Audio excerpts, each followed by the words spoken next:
If you're experiencing audio desync issues while playing GTA 5, follow these steps to troubleshoot and fix the problem. This guide will help you restore proper audio synchronization in the game. Step 1. Check audio settings.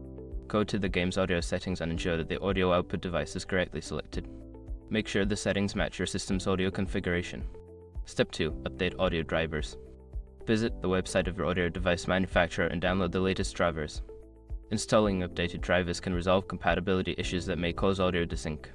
Step 3. Verify game files. If you're using a platform like Steam or Epic Games, use the built-in feature to verify the integrity of game files.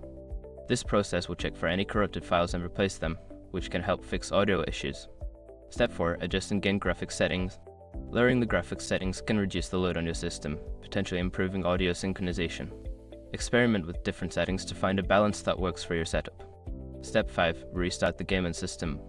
Sometimes, simply restarting the game or your computer can resolve temporary glitches. Post GTA 5, restart your system, and then relaunch the game to see if the audio desync persists. By following these steps, you should be able to resolve any audio desync issues in GTA 5.